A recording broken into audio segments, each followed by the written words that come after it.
नमस्कार दोस्तों, कैसे हैं आप? आशा करता हूँ कि आप बहुत ही बढ़िया से होंगे। दोस्तों, किस तरह से आप होम्योपैथिक दवा का उपयोग करें, जिससे आपको सबसे बेहतर रिज़ल्ट्स मिल सकें और सबसे जल्दी रिज़ल्ट्स मिल सकें। आज मैं आपको इसी की जानकारी दूँगा। तो मैं डॉक्टर विक्रम, आपका मेरे चैनल में बहुत-बहुत स्वागत है।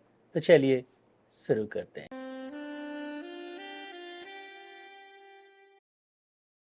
तो शुरू करने से पहले आप सबसे ये गुजारिश है कि प्लीज़ इस वीडियो को लाइक ज़रूर करिएगा।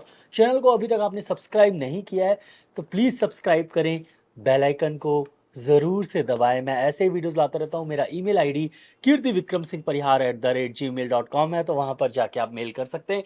कोई भी समस्या हो तो आप पूछ सकते हैं, कोई भी जानकारी आपको चाहिए तो वहाँ पर आप लिख सकते हैं, मैं आपको आंसर देने की कोशिश करूँगा।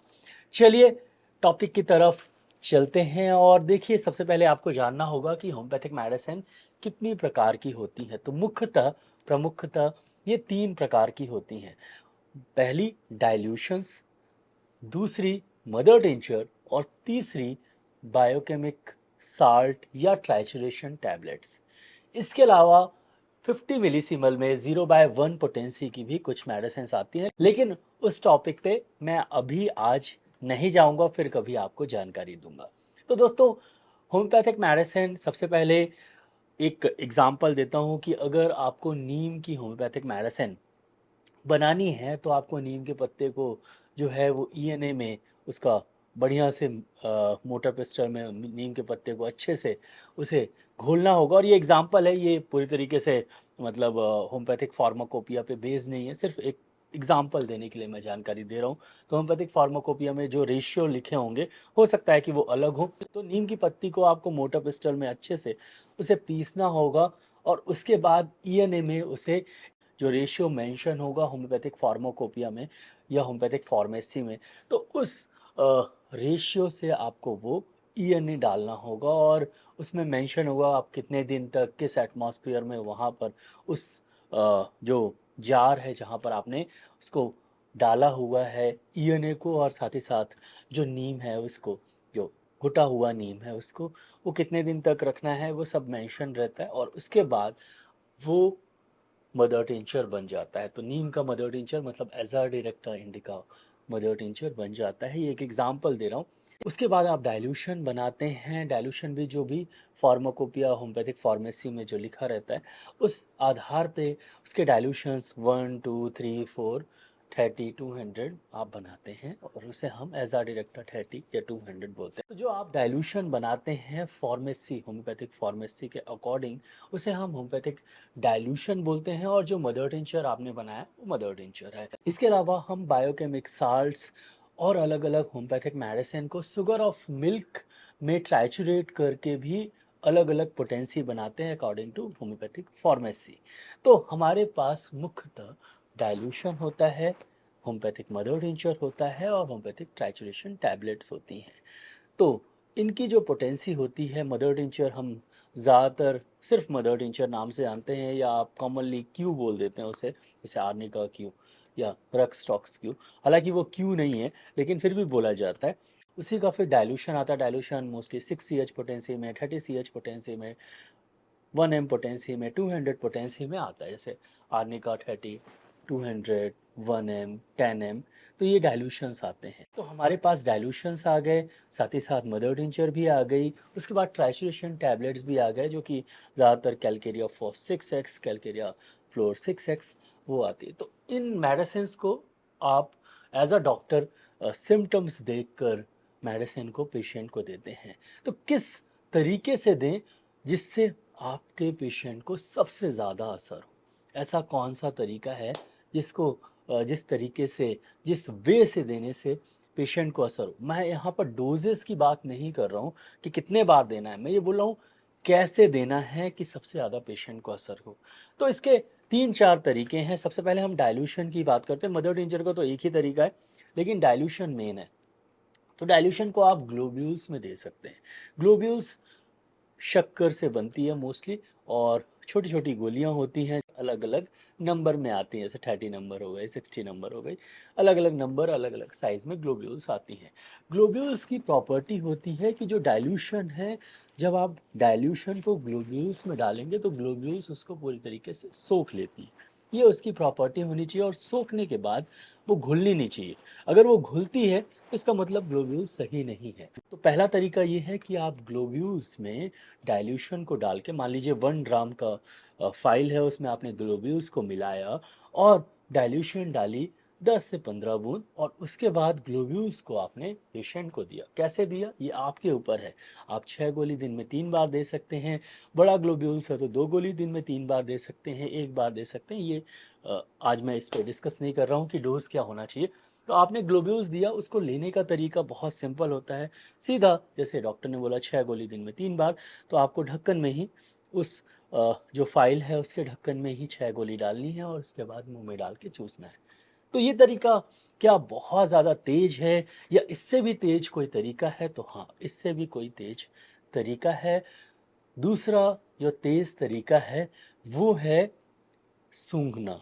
डाइल्यूशन को आप सूंघ सकते हैं, हालाँकि ये बहुत कॉमन तरीका नहीं है, अनकॉमन तरीका है, डॉक्टर इसे आजकल प्रेफ़र नहीं करते हैं। तो क्या होता है कि आप मेडिसिन को डायरेक्टली सूंघते हैं। अब उसको ऐसे करके डाइल्यूशन डायरेक्टली नहीं सूंघा जाता है। उसको आप एक पेपर में लगभग 10-12 ग्लोब्यूल्स रख लीजिए या 1-2 ग्लोब्यूल्स रख लीजिए, उसमें 2-4 बूंद जो डाइल्यूशन डाल दीजिए और उसको ऐसे करके सूंघिए। जब आप सूंघते हैं तो मेडिसिन का असर नाक के थ्रू, नाक के नर्व्स के थ्रू होता है और फिर वो मेडिसिन आपके ब्रेन में असर करती है और फिर वो असर करती है। ये बहुत तेज़ तरीका है, लेकिन इससे भी तेज़ तरीका और इससे भी ईज़ी एक और तरीका है, और वो तरीका है डायरेक्टली डाइल्यूशन को लेने का। तो आपके पास मान लीजिए आर्निका ठेटी है और आर्निका ठेटी आपके पास है, आपने डायरेक्टली 1 या 2 बूंद जितना डॉक्टर ने बोला है, जीभ में डायरेक्टली आपने डाल लिया या टपका लिया। आप डॉक्टर ने बोला दिन में 3 बार टपकाना है या दिन में 3 बार डालना है, तो 3 बार डाल लिया आपने। 2 बूंद आर्निका ठेठी, 2 बूंद दिन में 3 बार। तो इसका मतलब अगर आप डायरेक्टली टंग में होम्योपैथिक डाइल्यूशन को डालते हैं तो वो तुरंत असर करती है। ये सबसे फास्ट तरीका है असर करने का और सबसे कॉमन तरीका है, सबसे कॉमन तरीका है। डॉक्टर्स बहुत ज़्यादा इसे प्रिस्क्राइब करते हैं। हालाँकि अगर आप मुझसे पूछे एक्सपीरियंस वाइज़, और काफ़ी मैंने देखा है कि ग्लोब्यूल सबसे ज़्यादा प्रिस्क्राइब होता है, उसके बाद डायरेक्टली डाइल्यूशन प्रिस्क्राइब होता है। तो मैं ज़्यादातर क्या करता हूँ, मैं आजकल डाइल्यूशन ज़्यादा देता हूँ। डायरेक्टली 2 बूंद दिन में 3 बार, या आप लोगों को भी मैंने कभी भी जानकारी दी है तो डायरेक्टली ही मैंने जानकारी दी है कि ग्लोब्यूल्स लेने से अच्छा, क्योंकि उसको समझना, यूज़ करना थोड़ा मुश्किल होता है, तो आप सीधा आने का डाइल्यूशन लेके आइए, 2 बूंद डालिए, दिन में 3 बार डालिए और बहुत जल्दी असर होगा और बहुत ही इफ़ेक्टिवली असर होगा। तो सबसे तेज़ तरीका यही है। एक और तरीका है, हालाँकि काफ़ी कम लोग उसका उपयोग करते हैं, पानी में डाल के। तो आप डाइल्यूशन पानी में डालिए, 1 चम्मच पानी, 2 चम्मच पानी, 10 एमएल पानी, 20 एमएल पानी, डिपेंड करता है। उसमें 2 से 5 बूंद, कई-कई डॉक्टर 10 बूंद भी बोलते हैं, डाइल्यूशन को डाल के पीना रहता है। एक चीज़ उसमें जो है वो दिक्कत होती है कि हर जगह का पानी जो है वो अलग होता है, उसका टीडीएस अलग होता है, कहीं का पानी बहुत ज़्यादा हार्ड होता है, उसमें बहुत सारे मिनरल्स होते हैं, जो कि डाइल्यूशन जो आप मेडिसिन डाल रहे हैं उसकी प्रॉपर्टी को वो अल्टर कर सकते हैं, या तो बढ़ा सकते हैं या तो घटा सकते हैं, कुछ भी कर सकते हैं। तो पानी में अगर आप डाइल्यूशन यूज़ करते हैं, क्योंकि डाइल्यूशन बहुत ही ज़्यादा माइन्यूट होता है, बहुत ज़्यादा, आप बोलें कि बहुत ज़्यादा जैसे सेंसिटिव होता है, तो आप अगर आपका पानी बहुत हार्ड है, उसमें बहुत सारा मिनरल है, तो दिक्कत होगी। डाइल्यूशन का रिज़ल्ट या तो बहुत अच्छा मिल सकता है या तो कम मिल सकता है। इसलिए डाइल्यूशन डायरेक्टली टंग में डालना ज़्यादा बेहतर रहता है। अगर आप डायरेक्टली टंग में डालने से आपको दिक्कत हो रही है, तो फिर आप पानी के साथ लीजिए। अब मदर टिंचर को कैसे यूज़ करें? मदर टिंचर को यूज़ करने का बहुत ही सिंपल तरीका है, आधा कप पानी लीजिए, 1/4 कप पानी लीजिए, उसमें जैसे डॉक्टर ने बोला लगभग मान लीजिए आर्निका मदर टिंचर है, तो आर्निका मदर टिंचर 20 बूंद डालिए। दिन में 3 बार बोला है तो 3 बार लीजिए, सुबह, दोपहर, शाम। तो बस आपको जितना बोला गया है उतना डालिए पानी में और पी लीजिए। बहुत सिंपल है। बायोकेमिक जो साल्ट्स हैं या ट्राइचुरेशन साल्ट्स हैं, उनको लेने का क्या तरीका होता है? बहुत ही सिंपल तरीका है, 2 तरीका है, या तो आप उसे पानी में ले सकते हैं या डायरेक्टली चूस सकते हैं। दोनों ही तरीका बेहतर है, लेकिन इस कंडीशन में मैं यही बोलूँगा कि चूसना ज़्यादा बेटर है, क्योंकि अ, आपके पानी में अगर हार्डनेस बहुत ज़्यादा है या क्लोरीन का उपयोग ज़्यादा हुआ है, तो आप मेडिसिन को पानी में मत डाल के सीधा डायरेक्टली लेंगे तो ज़्यादा बेहतर रहेगा। लेकिन आपका पानी सॉफ्ट है, अच्छा है, घर का है, साफ़ है और इसमें ज़्यादा क्लोरीन वगैरह यूज़ नहीं हुआ है, तो फिर आप डायरेक्टली पानी में भी डाल के ले सकते हैं। कैसे लेना है? मान लीजिए डॉक्टर ने बोला है 6 गोली दिन में 3 बार, तो आप चूस सकते हैं, डायरेक्टली डालें जेल में और चूसें, बहुत बढ़िया रहेगा। या तो फिर आप आधा कप गुनगुना पानी लीजिए, उसमें 6 गोली डालिए, 4 गोली डालिए, 2 गोली डालिए, वो डॉक्टर के ऊपर डिपेंड करता है और फिर प्रिस्क्रिप्शन के ऊपर डिपेंड करता है, फिर उसे ले लीजिए। तो बायोकेमिक साल्ट को लेने का तरीका बहुत सिंपल है। मैं प्रेफ़र यही करता हूँ कि डायरेक्टली टंग में लें, ज़्यादा बेहतर रिज़ल्ट्स मिलते हैं। हालाँकि कहीं-कहीं लिखा है कि पानी में लेने से ज़्यादा बेहतर रिज़ल्ट मिलते हैं, लेकिन आजकल क्लोरीन का उपयोग पानी में बहुत ज़्यादा होता है, तो उस चीज़ को ज़रूर देखना चाहिए। अगर आप बड़े शहर में रहते हैं, तो स्वाभाविक बात है कि आप क्लोरीन डला हुआ पानी पी रहे हैं और काफ़ी क्लोरीन उसमें डला रहता है। मैं खुद पहले रहता था बड़े शहर में, वहाँ क्लोरीन सुबह-सुबह पानी में महकता था, तो ऐसे पानी में अगर आप मेडिसिन डाइल्यूशन या बायोकेमिक साल्ट्स डालेंगे तो उसके रिज़ल्ट्स अल्टर हो सकते हैं। तो ये चीज़ ज़रूर आपको देखना है। तो ये सबसे आसान तरीके हैं, ये तरीके हैं, लेकिन अगर आप बोलें कि सबसे इफ़ेक्टिव तरीका कौन-सा है, जिससे मेडिसिन ज़्यादा अच्छी तरीके से और जल्दी तरीके से रिज़ल्ट्स दे सकती है, तो डायरेक्टली टंग में आप मेडिसिन का उपयोग करें, मदर टिंचर को छोड़ के। मतलब बायोकेमिक साल्ट और डाइल्यूशन का उपयोग आप डायरेक्टली टंग में करें। बहुत ही अच्छे रिज़ल्ट्स मिलते हैं और ये इफ़ेक्टिव तरीका है, तेज़ तरीका है।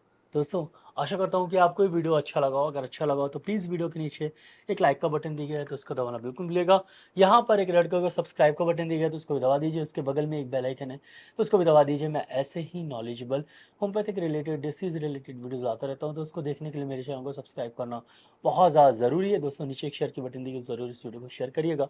नीचे कमेंट सेक्शन है, मैसेज ज़रूर करिएगा। इस वीडियो को लाइक, शेयर, सब्सक्राइब करने के लिए बहुत-बहुत धन्यवाद। आज के लिए बस इतना ही। कल फिर मिलते हैं। जय हिंद, जय भारत। धन्यवाद। Thank you so much. Bye.